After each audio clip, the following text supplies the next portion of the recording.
L'Àlex va obrir la porta i per poc es quedà cec, però com era un noi molt curiós, va voler entrar. Des d'aquell moment, res va ser normal. Un dia abans... Un dimecres molt normal, l'Àlex, al tornar de la feina, va obrir una carta molt estranya que hi havia a la bústia. La carta estava una mica bruta, plena de pols i enganxosa. Tenia molta curiositat pel que hi hauria dins. El paper era molt fi, i quan la va voler obrir es va trencar fàcilment.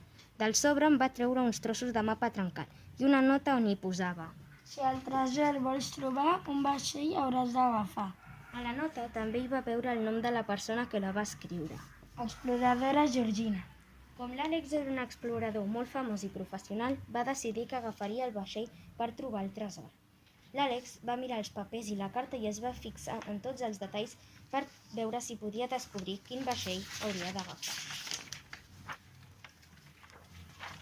Va muntar el mapa amb els trossos que tenia i va veure que a dalt a la dreta sortia el número del vaixell i la cabina que havia d'agafar.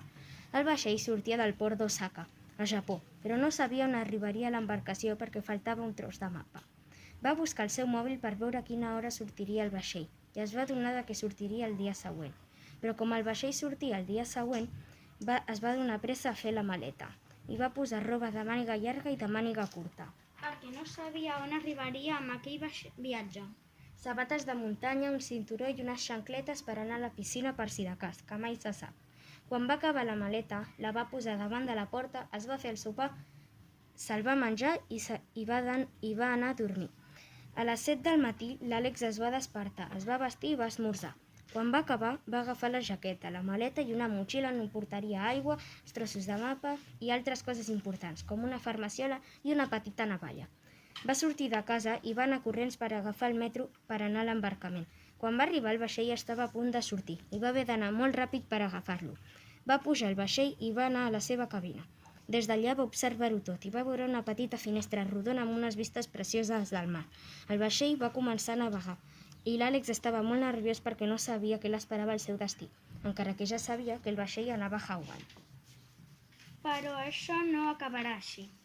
En aquell moment li van agafar ganes d'anar al lavabo. Llavors va sortir de la cabina i va anar pel vaixell buscant-lo. Caminant pel vaixell va trobar dues portes i un cartell al mig on hi posava lavabos. Com que no sabia quina portava el lavabo que li tocava, va decidir obrir una a l'atzar. L'Àlex va obrir la porta i per poc es queda sec, però com era un noi molt curiós, va voler entrar. Des d'aquell moment, res va ser normal. Ja amb la porta oberta que creia que era el lavabo, es va trobar amb un portal màgic. Es veien feixos de llum grocs, daurats i d'un blau lilós. L'Àlex va entrar al portal una mica nerviós i els feixos de llum avançaven cap a ell com dits que el volguessin agafar. L'Àlex va tocar un dit de llum i aquest va cobrar vida. El dit va agafar l'explorador i el va estirar fins al final de la llum, on es va trobar amb una mena de jungla. Va veure arbres molt alts, altíssims, també lianes i va escoltar sorolls molt estranys que li van semblar d'animals.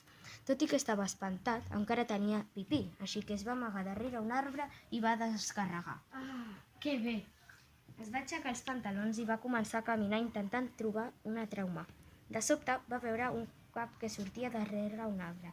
Es va apropar a poc i amb por i silenciosament i li va preguntar qui era. La persona misteriosa de darrere de l'arbre li va respondre: Soc l'exploradora Georgina. Jo et conec. Ah, sí? De què em coneixes? Tu ets la persona que em va enviar la carta. Quina carta? Aquesta. li va dir l'Àlex ensenyant-li la carta. Ah, sí!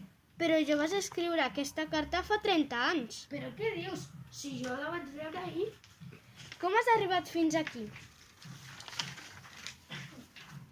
Volia anar al lavabo i he obert la porta incorrecta. I crec que així és com he arribat fins aquí. Em sembla que has entrat per un portal màgic i has viatjat al futur. I per cert, estàs a l'Amazones. La Georgina li va explicar l'aventura que viuria per aconseguir el tresor. Ell li va preguntar cap a on havia d'anar per començar. La Georgina li va dir que hauria d'anar cap a l'oest, fins que trobés una corda, i allà és on començarien les trampes que li posarien més difícil la recerca del tresor. L'Àlex tenia una barreja d'emocions, entre espantat i curiós, però igualment va començar a caminar cap a l'oest per trobar el tresor. Després de mitja hora caminant, va trobar el que semblava la primera trampa, una corda amb flors de colorins penjada entre dos arbres. Va passar per damunt de la corda i quan va trepitjar el terra va caure en un parany que estava tapat amb fulles, herbes i terra. Com el forat no era molt profund, va poder sortir tranquil·lament d'allà. En el forat hi havia una mena d'arrels i amb ella es va poder agafar per sortir, encara que va ser una mica difícil. Una mica més endavant, caminant per l'Amazones, va trobar unes punxes que sortien de terra. Com les punxes baixaven i pujaven, l'Àlex va aprofitar la baixada de les punxes per fer un sprint i per arribar a l'altra banda de la trampa. Allà hi havia un tronc on es va agafar fent-li una abraçada, es va gronxar i va veure un riu ple de cocodrils. Tot i que hi haguessin cocodrils, tirar-se era l'única manera de sobreviure. Llavors es va tirar. Quan ja estava al riu, va veure un tronc surant i va anar nedant cap a ell. S'hi va pujar i es va impulsar amb els peus per anar a la vora i sortir del riu. L'Àlex, al fons, va veure una caseta on es pensava que hi hauria alguna persona, el que el podia ajudar. Va anar corrents cap allà i va picar la porta. Toc, toc. Qui és? L'Àlex, un explorador. Necessito ajuda. Tinc problemes i necessito algú que m'ajudi. No, a casa meva no entra ningú. Ets dolent? Espera, un segon. Surto. La persona que estava dintre de la caseta va sortir amb un armari d'armes, perquè tenia superforça. L'Àlex va veure una criatura de color blau i gris que tenia una cua molt llarga i els ulls i la boca vermells. Es va espantar molt. L'ésser viu que veia era molt tenebrós i feia molta por. L'Àlex va agafar una arma de l'armari per atacar l'Àlex. De sobte va aparèixer l'exploradora Georgina un altre cop i va fer màgia per parar aquell monstre. Sense treure les mans de la butxaca, va observar el monstre amb atenció per veure quin encanteri podia llançar-li. Era tan màgica que només va trigar 30 segons en saber quin encanteri era el correcte. De sobte, es van mirar els ulls i la bruixa li van sortir llumetes de colors pel voltant. L'Àlex, entre les llumetes de la bruixa i la cara somrient del monstre, es va sorprendre molt i no sabia el que estava passant. Tot i que la bruixa va paralitzar el monstre, l'Àlex se'n va anar corrents molt espantat. Quan ja els va perdre de vista, va parar-se a descansar un moment. Ja descansat, va mirar enrere i va veure el monstre corrent cap a ell. Es veu que l'encanteri no era permanent.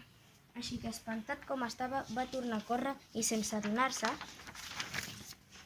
es va entrar a una cova. Ell no es va adonar, però a l'entrada de la cova hi havia un tros de tela amb sang que deia: Si no vols acabar com jo, no passis. El monstre que l'estava perseguint sí que va llegir la nota i, espantat, va tornar a casa seva. El pobre no sabia que hi havia una cova gran i espantosa tan a prop de casa seva i va decidir mudar-se més lluny, a Osaka. Bon viatge, monstre. L'explorador va entrar ràpid a la cova sense veure res. En aquell moment va recordar que tenia una llanterna a la butxaca. La va agafar i la va encendre. Estava desorientat, així que no sabia per on anar. Llavors va seguir el camí cap endavant. Més endavant, sense adonar-se, va ensopegar amb alguna cosa dura i va caure. Es va aixecar i, com tenia curiositat per saber amb què havia ensopegat, va agafar la llanterna que havia caigut al terra i va il·luminar al seu voltant per veure què era. De sobte va veure un esquelet que estava enganxat a la paret. De sobte va sentir molta por al seu interior. Amb el seu horrible crit va despertar uns ratpenats que van envoltar-lo i el van mirar de manera amenaçadora. De cop i volta, mentre els ratpenats el rodejaven, un d'ells li va mossegar el cul. Va cridar tan fort que els ratpenats es van espantar i van anar-se volant i van deixar l'Àlex en pau. Ara ja podia seguir el seu camí.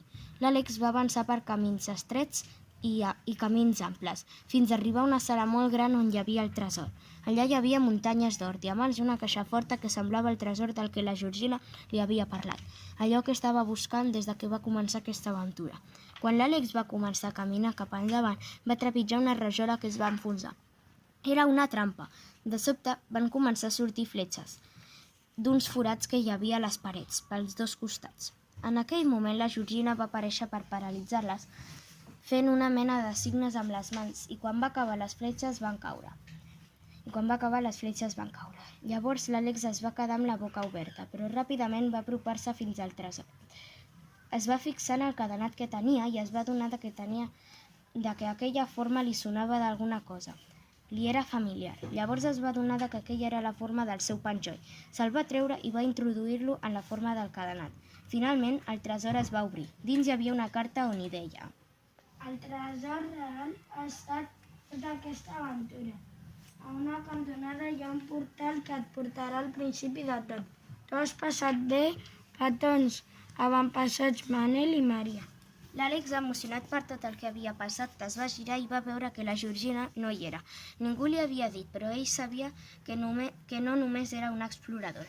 Era una bruixa bona que l'havia ajudat des del primer moment. Es va girar cap a la cantonada i va veure de nou un portal màgic. No sabia si tornaria a casa i no sabia si seria el 2022 o el 1992, però s'ho havia passat molt bé. Havia après a no deixar-se endur per les aparences i gaudir dels moments especials que ens regala la vida. Estigueu atents a les vostres bústies. No fos cas que rebéssiu una carta màgica.